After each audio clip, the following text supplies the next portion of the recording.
Guys lecture 14 हमारा HTML के layout elements को समझने के हवाले से है। इसमें हम नेविगेशन सेक्शन और आर्टिकल के टैग्स को देखेंगे।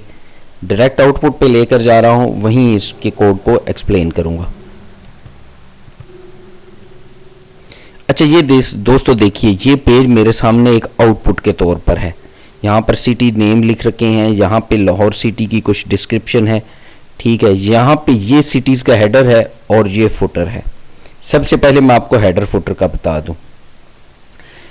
हम कोड के ऊपर चलते हैं। ये देखिए, ये मेरा फुटर का कोड है, ये, और ये मेरा हेडर का कोड है। यहां पर आउटपुट पे देखिए, ये सिटीज मेरा हेडर आ रहा और ये नीचे मेरा फुटर आ रहा है। अब बड़ा सिंपल है कि आप यहाँ पर, लेकिन आपको ये बड़ी अच्छी अलाइनमेंट में नज़र आ रहे हैं क्योंकि मैंने CSS की प्रॉपर्टीज़ को यूज़ किया है। आपको वो भी दिखा देता हूँ। अब देखिए, फॉर एग्जांपल फुटर है, तो फुटर के लिए देखिए ये CSS की प्रॉपर्टी यूज़ की है। ये फुटर के को मैंने बैकग्राउंड कलर #777 लिखा, पैडिंग मैंने 10 px कर दी, टेक्स्ट लाइन मैंने सेंटर कर दिया, कलर वाइट कर दिया। तो ये देखिए यहाँ पर आकर ये इसी तरह मेरे फुटर की आउटपुट आ गई है। इसी तरह हेडर है। हेडर को किस तरह से मैनेज किया है, तो हेडर को भी देख लीजिए। ये मेरे हेडर का कोड है। यहाँ पर ये सारा क्या है, ये हेडर का कोड है और इसी हिसाब से आप इसकी आउटपुट को चेक कर लीजिए। ये देखिए, तो ये मेरे हेडर। इसी तरह अगर आप हेडर का कलर चेंज करना चाहते हो तो वो जो CSS की प्रॉपर्टीज़ में बैकग्राउंड में मैंने ऑरेंज लिखा हुआ है, उस कलर को आप अपने हिसाब से चेंज कर सकते हैं। अच्छा, नेक्स्ट आपको बता दें, ये तो हो गए हेडर एंड फुटर, बिल्कुल सिंपल। आगे मैं आपको नेविगेशन सेक्शन और आर्टिकल के टैग्स के हवाले से बताने लगा हूं, लेकिन आपके लिए ये बात समझनी ज़रूरी है कि देखें, जिस तरह से मैंने हेडर और फुटर के कोड के अंदर को CSS की प्रॉपर्टीज़ को यूज़ करके कुछ कलरफुल बनाया है, इसी तरह से यहाँ पर आप देखेंगे कि नेविगेशन के कोड में नेविगेशन के लिए, या फिर आर्टिकल के टैग के लिए, या फिर सेक्शन के टैग के लिए, इन सब के लिए CSS की प्रॉपर्टीज़ को यूज़ किया गया है। और किया किस वजह से है, ताकि आपका जो पेज है वो स्टाइलिश बन जाए।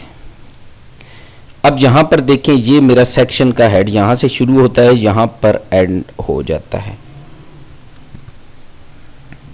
यहाँ पर मेरा सेक्शन का कोड शुरू होता है और यहाँ पर क्या हो रहा है, एंड हो रहा है। यहाँ से शुरू और यहाँ नीचे आकर एंड हो रहा है, ठीक है जी।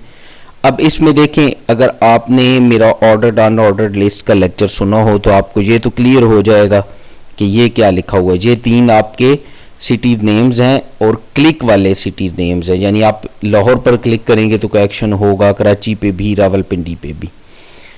तो ये मैंने सेक्शन, अच्छा ये सेक्शन का क्या कर रहा है, सेक्शन बेसिकली आपका एक कंटेनर के तौर पर यूज हो रहा है। जैसे हमने डिव के एलिमेंट के हवाले से पढ़ा था ना, सेक्शन भी इसी तरह आपका कंटेनर है। इनमें थोड़ा सा डिफरेंस है, वो लेटर ऑन हम देखेंगे जब हम काम करने लगेंगे ना CSS पर, तो फिर आपको ये मज़ीद क्लियर हो जाएगा कि इनमें डिफरेंस क्या है। लेकिन यहाँ पर आप इसको भी एज ए कंटेनर कंसीडर करें। और आर्टिकल के टैग में देखें, मैंने हेडर और जो मेरा पैराग्राफ है उसको डाल दिया है। ये जब आपने देखा होगा कि डिफरेंट वेब ब्लॉग्स जो होते हैं, ठीक है, उनको आर्टिकल के टैग्स में डाला जाता है, तो उसकी आउटपुट उसी हिसाब से फिर होती है। तो बस आर्टिकल के टैग का यही काम है। नेविगेशन वाला आपके लिंक्स की, जितने लिंक्स आपके हैं उसको कलेक्टिवली एक ही प्लेस के अंदर आप ले आते हैं। ये नेविगेशन का टैग है मेरा, एक ही प्लेस पर आप ले आते हैं, और लाते इस वजह से हैं कि आपके लिए आसानी हो जाती है। बात क्लियर हुई? यहाँ पर आप देखेंगे, यहाँ पर आप आउटपुट में आकर देखेंगे तो आपको नज़र आएगा कि देखिए कि ये कितनी अलाइन, ये सारे का सारा ये जो पार्ट है ना, ये सारा पार्ट, यानी ये जो बॉक्स है बेसिकली, ये जो बॉक्स है ये आपका किसके अंदर है, सेक्शन के अंदर है।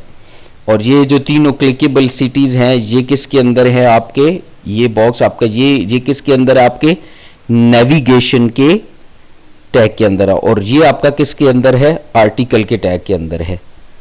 तो इनके लिए बस अब बेसिक अंडरस्टैंडिंग आपकी होनी चाहिए कि ये वर्कआउट कैसे करते हैं। चैनल को सब्सक्राइब करना ना भूलिएगा।